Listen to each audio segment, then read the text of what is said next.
YouTube channel. నేను మీ talent బిడ్డ. సో ఇవాళ I'm going to Devara.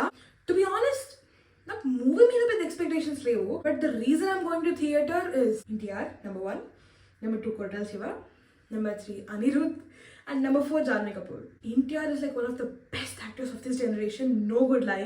Okay, Acharya పక్కన పెడితే I really like Koratala Shiva movies, especially Bharat అని నేను అని మిర్చి. అనిరుద్ గురించి నేను స్పెషల్ గా చెప్పక్కర్లేదు. అసలు థియేటర్ లో అనిరుద్ సాంగ్స్ ఎక్స్పీరియన్స్ చేస్తే ఆ మ్యాజిక్ ఏ వేరు. జాహ్నవి కపూర్ మూవీ నేను ఒక్కటి కూడా ఎప్పటిదాకా థియేటర్ లో చూడలేదు. సో ఐఎమ్ వెరీ క్యూరియస్ అసలు ఎట్లా ఫిట్ అవుతుంది ఈ మూవీలోకి అని. I'm really curious. Devara part 1 అన్నారు, సో ఆబ్వియస్లీ ఇంకా పార్ట్స్ ఉన్నాయి. నాకు పర్టికులర్లీ ఎందుకు హైప్ రావట్లేదు అంటే బాగుంటుంది అనిపిస్తుంది, బట్ అబ్బా అబ్బా కేక అంటే మనం బట్టలు చింపేసుకుని అంత ఉంటుందని నేనైతే అనుకోవట్లేదు. సినిమా చూసిన తర్వాత నా ఒపీనియన్ మారుతుందేమో, బట్ ఫస్ట్ నేను కాలేజ్కి వెళ్ళాలి, కాలేజ్ నుంచి థియేటర్కి వెళ్ళాలి. So let's go. Finally classes అయిపోయినాయి, ఆర్డర్ బుక్ చేసుకున్నాడు, ఇంకా రాలేదు. I'm heading to MQ. అంత హైప్ ఏం లేదు కానీ అరవబోయా సక్సెస్ఫుల్. ఇప్పటిదాకా ఒక్క స్పాయిలర్ వినలేదు. Okay guys, I'm at the theatre. వచ్చేసాను గైస్, లెట్స్ గో. బేసికల్లీ ఇంకా చాలా సేపు ఉంది, దాదాపు 20 నిమిషాలు ఉంది. బట్ కల్కి ఆయన ఎక్స్పీరియన్స్ నాకు ఇంకా గుర్తుందనమాట. అమ్మో ఉరకాలరా, అయ్యా ఉరుకుతున్నా అలా అవ్వకూడదని సరే తొందరగా వచ్చాను. ఎప్పుడు బోసిగా ఉండే ఎంక్యూబ్ రిలీజ్ రోజు మాత్రం ఫుల్ కలకలాడిపోతుంటుంది. ఎంక్యూబ్లో అడ్వాంటేజ్ డిసడ్వాంటేజెస్ తెలియదు కానీ ఈ భయ్య టైం కన్నా ముందే ఓపెన్ చేస్తాడు, టైంకి సినిమా వేస్తాడు. ఎప్పుడన్నా పొరపాటుగా లేట్గా వస్తామంటే చచ్చామే, సినిమా అయిపోద్ది. పీవీఆర్లో అది ఒక రకంగా ఇరిటేషన్ వస్తుంది. అంటే కొంచెం నల్లగా లేట్ అయ్యే వాళ్ళకి పీవీఆర్ సినీ పోలీసీ కరెక్ట్, బాగా పగడబెదిగా టైంకి వచ్చే వాళ్ళకి కేసీనే correct. Let's go theatre half కూడా ఫుల్ అవ్వలే.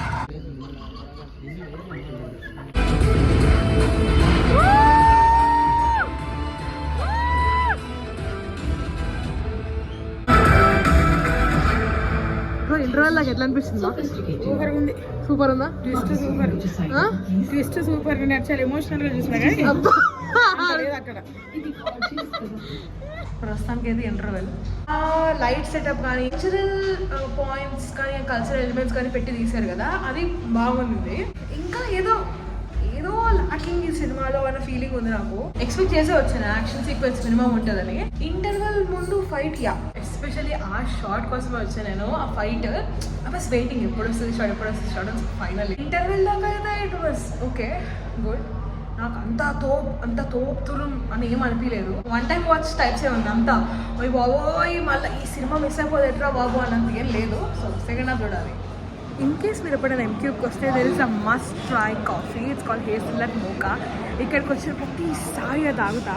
And more than movies sometimes I miss this mocha. So yeah, ఒకవేళ నేను ఎంక్యూబ్కి వస్తే this is a must try.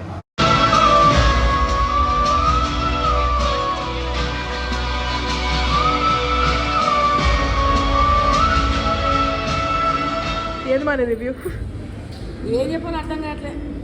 ఊహించనిపిస్తూ sudden గా అయిపోయింది, ఏం అర్థం కావట్లేదు. ఈ సినిమా మొత్తం ఒక ప్రాంక్ గైస్. ఒక్క చెప్పాలంటే అదే రివ్యూ. అంటే ప్రాంక్ కాదు, but yeah Jahnavi Kapoor guest appearance బాగుంది. మిగతా రివ్యూ ఇంటికి వెళ్ళిస్తా. సో సక్సెస్ఫుల్ గా సినిమా చూడడం అయిపోయింది అనమాట. ద థింగ్ ఇస్ మూవీ బాగుంది. ఇంటర్వెల్ వరకు ఐ వాస్ డిసప్పాయింటెడ్. నాకు మా అమ్మ చెప్పింది సినిమా అయిపోయిన తర్వాత దట్ రివ్యూస్ లో ఇంటర్వెల్ వరకు బాగుంది, తర్వాత లాగ్ ఉంది అని. But my review is opposite.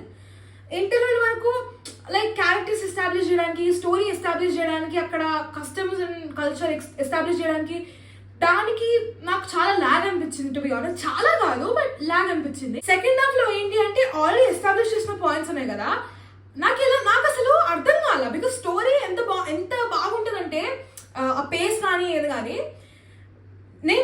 నాకు తెలియలేదు అసలు క్లైమాక్స్ ఎప్పుడు వచ్చింది. ఎందుకంటే నేను లిటరల్లీ చూసిన సినిమా కింద వాడు డోర్ ఓపెన్ చేస్తున్నాడు మల్టీప్లెక్స్ లో. నేను ఏంటి భయ్యా డోర్ ఓపెన్ చేస్తున్నాను టైం చూడడం కానీ 3 గంటలు అయిపోయింది. నేను భయ్యా 3 గంటలు ఎప్పుడు అయిపోయింది భయ్యా అంటే ఫస్ట్ హాఫ్ నాకు తెలిసింది ఇంకా ఇప్పుడు వస్తుంది ఇంటర్వెల్ అన్నాడు. బట్ సెకండ్ హాఫ్ లిటరల్లీ నేను భయ్యా అప్పుడే క్లైమాక్స్ ఏంటి భయ్యా. మెయిన్ రీజన్ నాకు క్లైమాక్స్ నమ్మకపోతే ఎందుకు కాలేదంటే దావుది పాట ఎగిరిపోయింది. అని ఎగురుదాం అనుకున్నా, లాస్ట్ కి గింగిరే పాట ఎడిటింగ్ లో లేపేయడమే అయిందనమాట. సైఫ్ అలీ ఖాన్ గెటప్ చూడగానే మైండ్ లో నాకు డైలాగ్ వచ్చింది.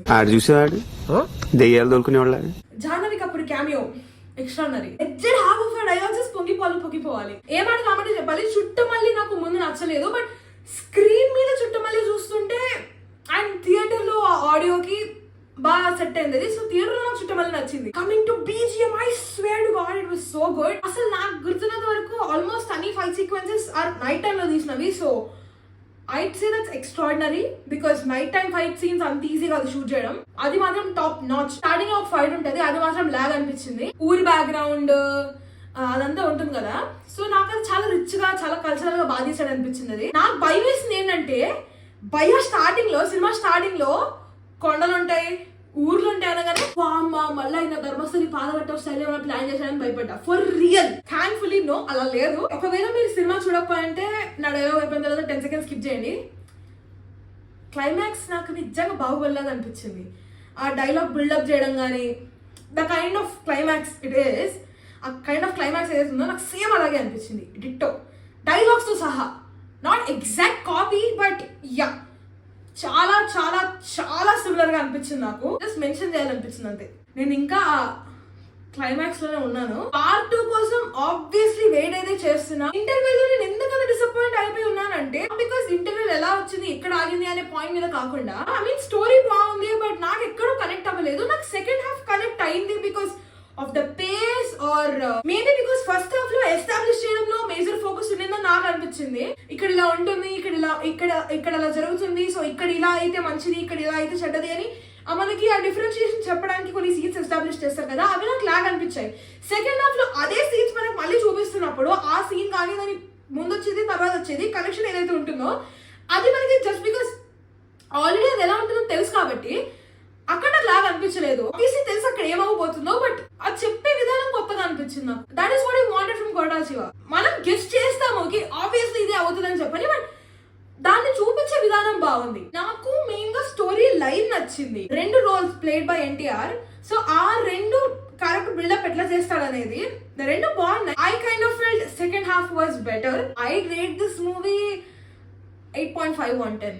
It is good. It is really good. 8.5 on 10 ఈజీగా ఇచ్చేది సినిమాకి. So is it worth watching? Yes. Theatre experience అయితే ఆబ్వియస్లీ వస్తుంది. ఆ స్క్రీన్ ప్రెజెన్స్ కానీ, ఆ సీనరీ కానీ, అదంతా obviously, and sound effects especially, everything gives you a proper theater experience. So that's it for the video guys. I really like this film and I hope you're gonna watch it. See you in my next video. Bye bye. Don't forget to like, share and subscribe.